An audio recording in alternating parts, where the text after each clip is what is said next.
What's up, everyone? This is Nate, and I am back with another Out of the Theater review. Now, this week, I went to check out the latest A24 film, this being called Civil War, from writer-director Alex Garland. It's definitely not the first movie. I think it is the third A24 Alex Garland movie. I know Ex Machina and Men, and now this one. He's a director who I like, so I was looking forward to this. So I'm going to give you my 2 cents on this movie straight out of the theater. But before I do, if you would please consider subscribing to the channel and hit the bell icon. That way you get notified every time new videos drop. Also, give me a thumbs up down below if you like this sort of content, if you like movie reviews, and leave me a comment as well. Is this a movie that you saw, didn't see, looking forward to it, not, liked it, hated it? I want to know your thoughts on the movie as well.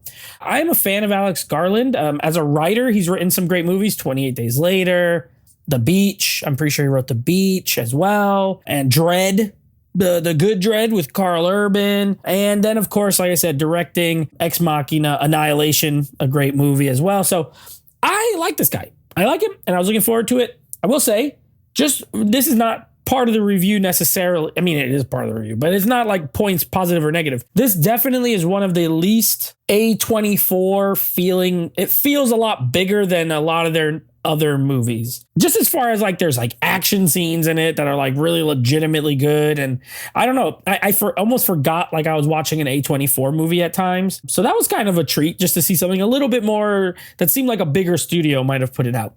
All right. As far as positives and negatives go, I like this movie. I'll just start off the bat. I enjoyed it. I thought it was very good.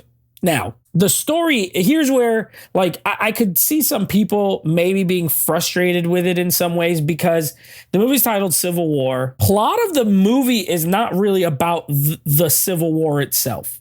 And what I mean by that is you don't really necessarily dive into the warring factions. Like you have the Western Front, and then you have like the regular United States of America. And, you know, the Western is Texas and California, and then the other 48 United States or whatever.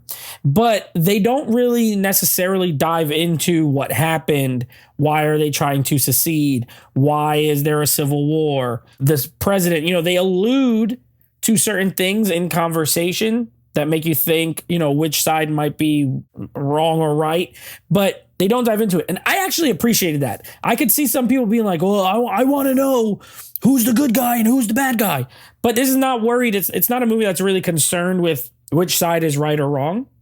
And I thought that was an interesting approach, and I liked it. I didn't need to know, really, because the story's not about the war. The war is sort of the backdrop for this story about these press. They work for the press. It's Kirsten Dunst, who's fantastic in this, by the way. I haven't seen a good Kirsten Dunst role in, I don't remember the last one, but she's really, really good in this. And you also have Kaylee Spaney, who played Priscilla in the Priscilla Presley movie last year.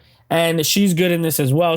I swear, she looks like she's 12 years old, but she's like in her 20s. But she looks super young, but she plays sort of younger as well. And it really worked. And I like their dynamic together. It follows this group of journalists trying to travel from New York to Washington, D.C., and the goal is for the guy to get an interview with the president. That's like what he wants to do.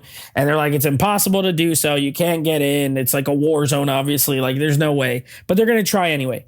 And you kind of just go on this journey with them throughout the different states. It's kind of like a road movie, really. And then along the way, they run into these little scenarios. Now, some of these scenes, they're like miniature set pieces almost. They do a lot of different things. One of them is very like suspenseful.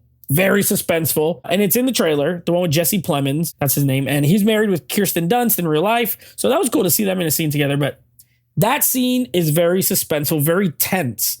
And there's another one, again, no spoilers here, but there's another one that involves a sniper that was like really tense. And then there's some other ones that are a little less tense, and they just kind of inform you of the world and how it is at this time. So I just found it interesting. It doesn't say what year it's set in. It's sometime in the future. You're in America, in the East Coast, you know, it goes through like West Virginia, New York, Washington, DC, I should say. And that's it. That's all you know. And that there's the West, these 2 states from the West against the rest of the United States. And that's all you need to know, because the story, again, it is about the characters. It is about their journey and doing this. As far as negatives, I don't really have any big negatives. Again, I think the thing about like not knowing or them delving too much into politics, like this is not a political movie at all, and them not going into that, I could see maybe frustrating some people. So I'll put it as a negative for certain audience members. Like I think they might get frustrated. For me, I did not. And the action scenes at the end, by the way,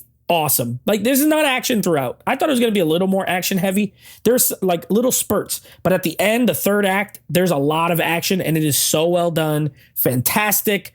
I really enjoyed it. I'm going to give this movie an 8 out of 10. I thought it was really good. I liked it way better than Men. So this was a big step up for Alex Garland for me. So yeah, 8 out of 10 for me. Now I will be back next week with another Out of the Theater review. And I'll have two actually. I'll be doing Abigail and the, what is it? Ungentlemanly Warfare, whatever that Guy Ritchie movie is. I'll have both of those next week. Until then, take it easy.